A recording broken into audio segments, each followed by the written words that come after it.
Tesla sales fell by 76% in Germany. Tesla, owned by Elon Musk, who's been cheerleading for the far right in Europe, with across the continent now calls by activists to boycott U.S.-made products.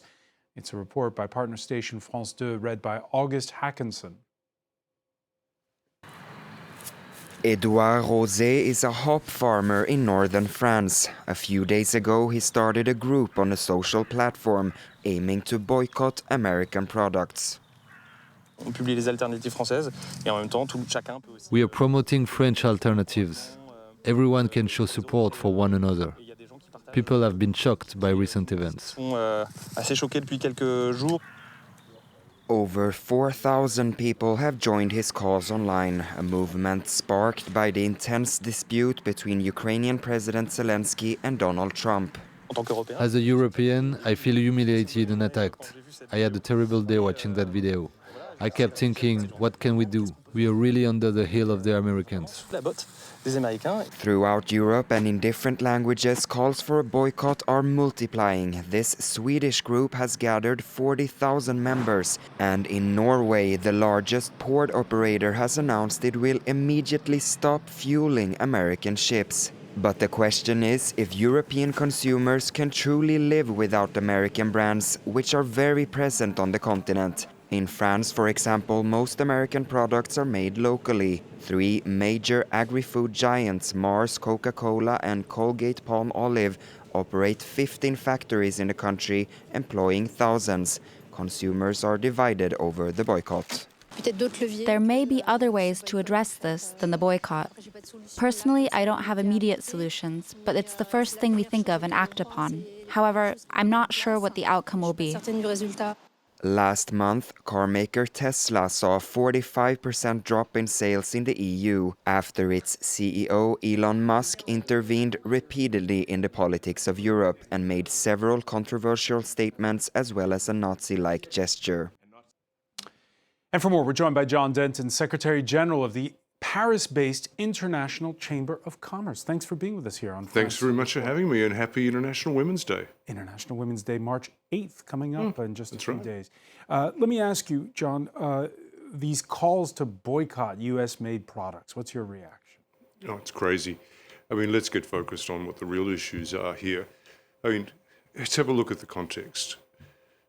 13%, only 13% of global trade is actually issued from the United States of America, which means that 87% of the rest of the world is able to function effectively and wants to function effectively under the rules of a multilateral trading system, a system that's enabled them to economically prosper over many, many years now. We've got to make certain that this doesn't turn into a discussion about retaliation, retribution, reprisals. It turns on what is really important is how do we preserve the fundamental basis of economic growth, which is a functioning multilateral trading system. So calls for boycotts, thick sideshows. The real issue is how do we revitalize the system for the 87%, including Europe, including Africa, including Asia, the Middle East, Latin America. That's what we really need to focus on here, not calls for boycotts. Yeah, but it's difficult because we're talking about the world's #1 economic power, the United States. And recently you attended a G20 finance summit in South Africa that the new administration passed on. Multilateralism is out? Well, let's be a little bit more accurate here.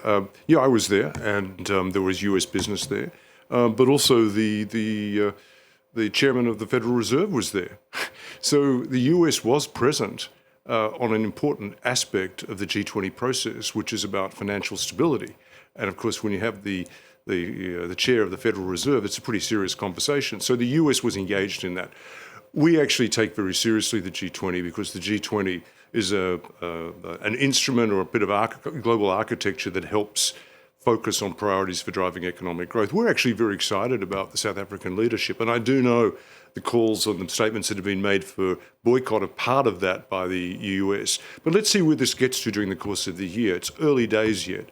The South Africans have a very ambitious agenda, and let's not forget this is the first time ever the G20 has been held in Africa. South Africa has an agenda for Africa, which is really important. But where does it all go if the U.S. Treasury Secretary doesn't show up for that meeting? He was supposed to be the star of the show for the United States. And if you have a situation where a U.S. president doesn't what you're suggesting there is that the rest of the world has no agency without the U.S. That is absolutely not the case. The reality is we've seen this before. I mean, many years ago, there was a movement to create the Law of the Sea Convention, which the US was part of. But aspects of that to do with what was called the New International Economic Order offended parts of the US polity, and it became an election issue. And Ronald Reagan at the time said, the first thing I will do when I become the President of the United States is withdraw the US from the Law of the Sea Convention and fire the ambassador. He did both. And yet we continued on the rest of the world and we created the Law of the Sea Convention.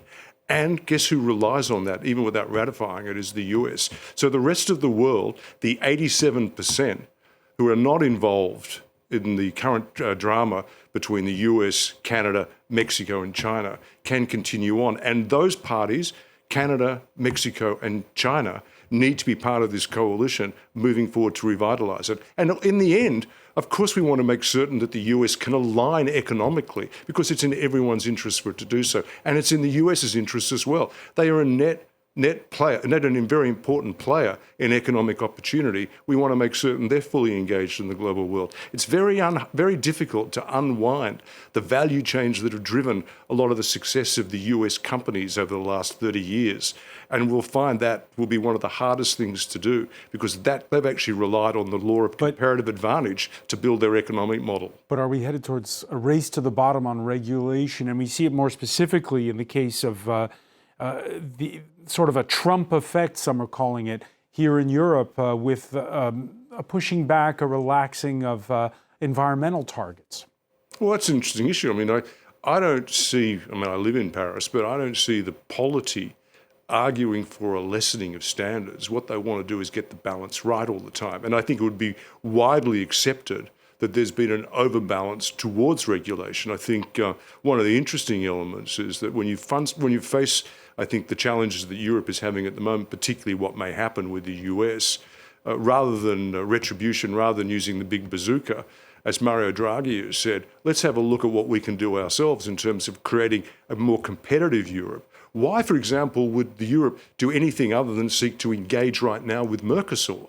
That will open up a whole new market. Why isn't Europe proceeding at pace with developing the relationship with ASEAN, another huge market? There's lots of opportunity out there, but if we see the world only in a binary fashion, Europe v. the US, then I think the Europe will not be able to move to become the leader it actually wants to become in economic development and security affairs, but it requires it to become as competitive as possible. And that doesn't mean low standards. That means getting the balance right on what the standards and regulations should be. Well, the French, for instance, are among those resisting this trade deal with South American nations. And they're doing it because they're under pressure from their own farmers who see themselves being undercut by South America. Yeah, but I mean, what this moment does is create an opportunity to refresh that thinking. Because what is the greater good here? Is that actually being stuck in a binary problem in terms of what will happen out of the US final decision, what happens with Europe, or you should be now showing the agility to find new markets. There's a new market waiting right now, and there's net winners from that. I think all the economic modelling shows that Europe is a net winner, and European consumers are net winners out of a Mercosur agreement. So, John Denton, a word on the members of the International Chamber of Commerce. A lot of them are small businesses. Well, let's be clear, and thanks very much for having us, because it's really important for us to have the opportunity to share some of our views. I mean, we're in 170 countries. 70% is in the global south, okay? One of the things to know about the ICC is that we actually enable economic activity. So we're not observers. We enable $17.5 trillion worth of economic activity. But we do that in a way by creating the rules and the standards that allow businesses to actually function and prosper. And those businesses, millions and millions of them that are part of the ICC, are small, medium enterprises. And they're not just from advanced economies. As I said, they are from Africa, they are from sub-Saharan Africa, they are from Latin America, they are from the South Pacific. So we worry about those businesses and what this period of uncertainty may do for them. But let's be clear as well, most businesses are just getting on with doing business day in, day out and trying to make a living. What kind of message does it send those small businesses who are vulnerable to bigger ones when you have a U.S. administration, the dollar is the world's currency, that U.S. administration saying it's no longer going to pursue prosecution under the Foreign Corrupt Practices Act? In other words, we're not going to worry about bribery too much. Let's not mix too many things here. I can come back and talk about that in detail. But what I'm saying to businesses there, and which is really important, is that what is enabled Is rule of law is my question. Rule of law is very important, but the is rule of law on the wane? But rules are what's really important. What has allowed your economy to move forward has been access to the multilateral trading system. What you may not know is that the people who will be hit hardest by the erosion of this system are actually African people, Latin American people, South Asian people. It's the vulnerable will be hit because people forget that the multilateral trading system has been the greatest tool for economic development. So what's the trend that you're witnessing? Is there a move towards more rule of law in the developing world or less? There's certainly a move towards looking at the multilateral rules that govern trade and finding a way to revitalize them to make them relevant, to ensure that they enable the prosperity that people want. And that's what the ICC is coalescing in the economies about. I'm happy to talk about the FCPA because I think there's actually Foreign Corrupt Practices. there's actually detail around that as well. That is not an executive order. That was a memorandum, just so people are very clear. It's just telling the Justice Department, don't go chasing that. Yeah, but don't forget, there's actually statute of limitations as well. So there's some very interesting dimensions here. This has not been a removal from it. Because I think in the US, there's a fundamental understanding that one of the most attractive aspects of the American economy is the strength of the rule of law. And I think that that's something that we should all be very, very cognizant of. Which brings us back to a remark you made at the beginning, which is the argument for free trade, how we need to make that effectively. Let's take a listen to Canada's Prime Minister on Tuesday after Donald Trump slapped those 25% tariffs. I think the question that we all need to be watching closely is, what do the American people think?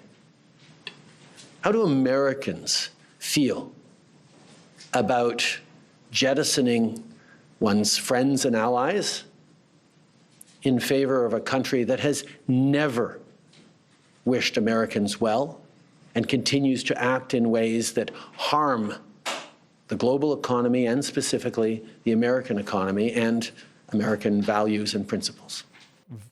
John Denton, at what point do we graduate from talking about business to talking about values and principles, as Justin Trudeau puts it? Do you agree with what he says there?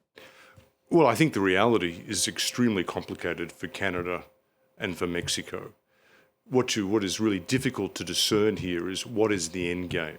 Okay, is it we're just simply watching a slow motion collapse of a regional trade agreement, which is the USMCA, or are we watching something greater? At the moment, all we can actually rely upon is what we see and what people say and what people do. What is very clear is that the USTR put out a statement yesterday morning in its outlook saying its whole intention is to rebalance the US economy to make more prominent manufacturing. Now, I have to tell you, that is actually not novel. That was actually Joe Biden's policy as well. So is that what we're seeing here? Is that what we're seeing here by the US, is actually an attempt to actually reorganize the way in which the industrial production takes place in North America, including with Mexico? That's what we're trying to understand at the moment. Is the rest of it just noise? I don't know. But what we can say is what we read and what they have stated as fact, that their intention is to rebalance the US economy. They're simply going about it in a way which is causing a lot of unnecessary grief for businesses, families and communities. And that's what I think you hear from the Canadian Prime Minister. What else can the Canadians do? What else can they actually do? So the issue for them is, how do they reorient their economy? They have tried over the last 10 years, and you can see some progress there, but they're still heavily weighted because they are integrated. And of course, that is one of the challenges even for the US policy, to recalibrate towards more manufacturing in the US, that the actual systems that have been set up over many, many years that people from the US, Canada and elsewhere have invested in cannot be easily undone overnight. So how long will these tariffs last? Very briefly, John Denton, before because we're out of time. you talk about we're waiting to see if it's just noise. In the meantime, how much is that impeding fresh investment? Oh, well, look at the reality, just very simply. Look at forward orders in the US. What you would have seen in the last month has been a spike because what people clearly have done has been actually bring in to get reserves in place. But you actually look at the index there, the actual forward orders are diminished. That tells you there's a lack of confidence there. But you've got to also understand that the US economy is fundamentally a services economy. Exports, trade only makes up a much smaller percentage of the US economy than it does in most other countries. Most other countries it's 60 to 70%. In the US, it's around 30%. So I'm saying that because it's important, because a lot of what people are hoping for here, that the way it'll all be magically fixed, well, the markets will turn. The markets may not. The markets may not. They may price in. They may price in the actual disruptions we've already seen. But what they may also be having an outlook for is the reality that this may recalibrate. It depends what happens with tax cuts. It depends what happens with currency. There's a lot of things at play here. And it's only 6 weeks in. John Denton of the International Chamber of Commerce, thank you so much for being with us here on France 24. My pleasure. Thanks for having me. Stay with us. There's much more to come. More news plus a day's business. And in sports, Paris Saint-Germain against Liverpool in the Champions League.